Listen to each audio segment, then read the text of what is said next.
বুঝলাম না কিছু। সবাই অপু বিশ্বাসে ওই যে ইয়েতে ঢুকানোর চেষ্টা করতেছে, আলো আসবেই ওই গ্রুপে। অপু বিশ্বাস তো ওই গ্রুপে ছিল না, অপু বিশ্বাস ছিল ট্রাকে উঠছে, সে ভোট চাইছে। সত্য কথা, এটা বলতেই পারে, যার যার মৌলিক অধিকার, কে কোন দল করবে।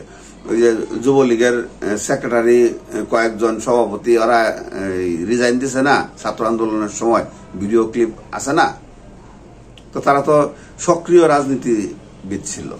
তারপরে তাদের কাছে ভালো লাগে নাই, তো এখন সবার কাছে ভালো লাগে না বিষয়গুলি। যার যার কাছে ভালো লাগে না সে আওয়ামী লীগ থেকে বেরিয়ে আসছে, অবিশ্বাসও বেরিয়ে আসছে। সমস্যাটা কি? অবিশ্বাস তো কারো মাথায় বাড়ি দিচ্ছে না। সে হারলেন নিয়ে আছে, তার ব্যবসা বাণিজ্য নিয়ে আছে, তার বিউটি পার্লার, তারপরে ক্যাফে, ওইগুলি নিয়ে আছে। তো তার বিরুদ্ধে আঙ্গুলি করার তো ভাই দরকার নাই। যার যার ইয়ানফসি শেষে করেন। এখন দিনকাল ভালো না, কেমনে দেশ চলবে, দেশের মধ্যে কি চলতেছে, কত গন্ডগোল চলতেছে। এই যে অন্তর্বর্তীকালীন সরকার আসছে, এইটার আবার না মানের জন্য ডক্টর ইউনূস সাহেবের বদনাম আবার অনেকেই করতেছে অনেক দিক থেকে। আবার সাকিব খানের পিছনে লেগে গেছিল যারা, হেরা আবার ঝুলছে দেশনেত্রী বেগম খালেদা জিয়ার গাড়ি বহরে হামলার অভিযোগে তাদের বিরুদ্ধে মামলা হয়েছে। সাজু কাদেম, তারপরে হচ্ছে জায়েদ খান, তারপরে হচ্ছে শাহরিয়ার নাজিম, জয়। তো এই যে কেসাকিসি চলতেছে, এই কেসাকিসি কোন দিকে যাবে সেইটা দেখেন। খামাখা অপু বিশ্বাসের পিছনে লাইগা টাইম স্পেন্ড করেন না। এই যে কারেন্ট নাই, এজন্য এদিক দিয়ে জানলা খুইলে বসছিলাম, এখন আবার ওই বাইরে মনে হয় সান ডার্ক হয়ে গেছে গা, তো যার কারণে আমারও এখানে ডার্ক দেখা যাচ্ছে। গাইমা বিশ্বাসের দিক দিয়ে অন্ধকার হয়ে যাচ্ছে। যাই হোক, তারপরেও ভিডিও তো করতে হবে, সময় মতো ভিডিও দিতে হবে।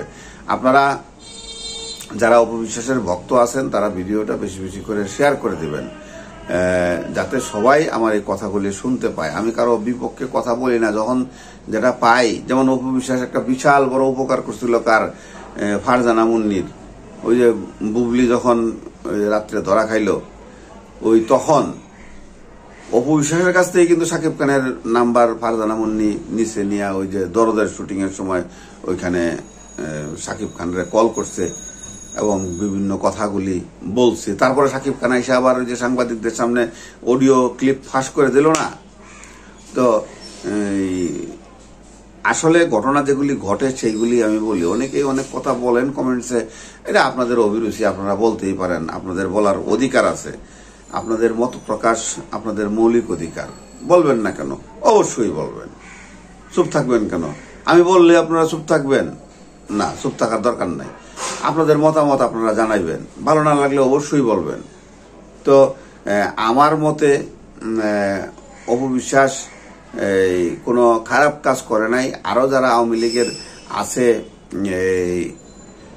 তাদের মধ্যে অন্যতম খারাপ কাজ করতে হইল ওই যে আলো আসবে গ্রুপের সদস্যরা, যেমন এই